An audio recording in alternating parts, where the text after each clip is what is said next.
আসসালামু আলাইকুম প্রিয় দর্শক, আশা করি ভালো আছেন। আমি ভালো আছি। তো বৃষ্টির কারণে আসলে ভিডিও দিতে পারতেছি না। তো এই এক জোড়া কবুতর আপনাদের শর্ট করাচ্ছি।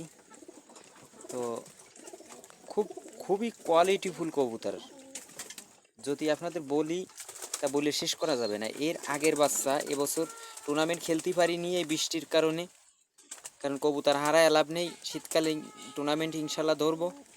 তো এই যে কবুতর, এর আগের বাচ্চা আপনার হচ্ছে গিয়ে 7 ঘন্টা গোল্ডেন বেবি খেলেছি। 7 ঘন্টা হচ্ছে গিয়ে 34 মিনিট উড়িছে। এসে ফরেস্ট সেটের বাচ্চা অনেক দেরি করেই করা হয়, 2 থেকে 3 জোড়া বাচ্চা করা হয়। এর আগের পত্তনের বাচ্চা আছে, আমি দেখাচ্ছি ভিডিওর ভিতরে। ভিউয়ার্স, এখন বৃষ্টি পড়তেছে, এই যে খাবার দিতে আইছি, তো ভিডিও তো আসলে আপনাদের দিতে পারতেছি না, তো তার মধ্যেও করলাম। তো এই হচ্ছে গিয়ে বাচ্চা, এই রেডি করে রাখছিলাম এই সেট। আরও আছে কিছু কবুতর, কিন্তু টুর্নামেন্টে ছাড়তে পারিনি, ইনশাল্লাহ শীতকালে উড়বো।